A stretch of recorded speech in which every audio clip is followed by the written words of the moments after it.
Pope Francis, যার আসল নাম জর্জ মারিও বারগোলিও। জন্ম ১৯৩৬ সালের ১৭ ডিসেম্বর আর্জেন্টিনার বুয়েন্স আইরেস শহরে। কৈশোরে প্রেমে পড়েছিলেন এক সমবয়সী মেয়ের, নাম ছিল এমিলিয়া দামোন্তে।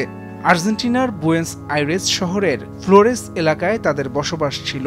সেই সময় মাত্র ১২ বছর বয়সে বারগোলিও একদিন সাহস করে এমিলিয়াকে একটি চিঠি দেন। চিঠিতে স্পষ্ট করে লিখেন, যদি এমিলিয়া তাকে বিয়ে না করেন তবে তিনি জীবন উৎসর্গ করবেন ঈশ্বরের সেবায়।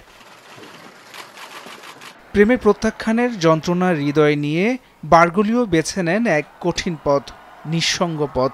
হয়ে ওঠেন ধর্মযাজক, আর অবশেষে দীর্ঘ সাধনার ফসল হিসেবে তিনি নির্বাচিত হন পোপ হিসেবে। ইউরোপের বাইরের প্রথম পোপ, লাতিন আমেরিকার এবং আর্জেন্টিনার প্রথম প্রতিনিধি হিসেবে। বিলাসবহুল প্রাসাদ ছেড়ে তিনি বেছে নেন সাদামাটা বাসস্থান। দামি গাড়ির পরিবর্তে সাধারণ গাড়ি ব্যবহার করেন। মানুষের মাঝে থাকাকে তিনি ঈশ্বরের কাছাকাছি থাকার মাধ্যম হিসেবে দেখেছেন। ২০১৩ সালে দুজনের বয়স যখন ৭৬ বছর, সেই সময় এমিলিয়া প্রথমবারের মতো প্রকাশ করেন তাদের কিশোর বয়সের গোপন প্রেমের কথা।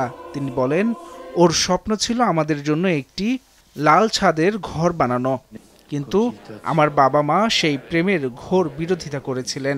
চিঠি দেখে বাবা প্রচণ্ড রেগে গিয়েছিলেন, আমায় শাস্তি দিয়েছিলেন। এরপর থেকেই আমাদের যোগাযোগ বন্ধ হয়ে যায়। এক সময় আমিও চাইতাম সে যেন আমার জীবন থেকে একেবারেই মুছে যায়, আর সেটাই ঘটেছিল। এভাবেই এক অপ্রাপ্ত প্রেমিক হৃদয়ের ব্যথা থেকে জন্ম নিয়েছিল এক ধর্মনেতা। পোপ ফ্রান্সিসের জীবন একদিকে ভালোবাসার অপূর্ণতা, অন্যদিকে তা থেকে গড়ে ওঠা এক মহৎ যাত্রার অনন্য দৃষ্টান্ত। ২১ এপ্রিল সোমবার ভ্যাটিকানের নিজ বাসভবনে শেষ নিঃশ্বাস ত্যাগ করেছেন তিনি। মৃত্যুকালে তার বয়স হয়েছিল ৮৮ বছর।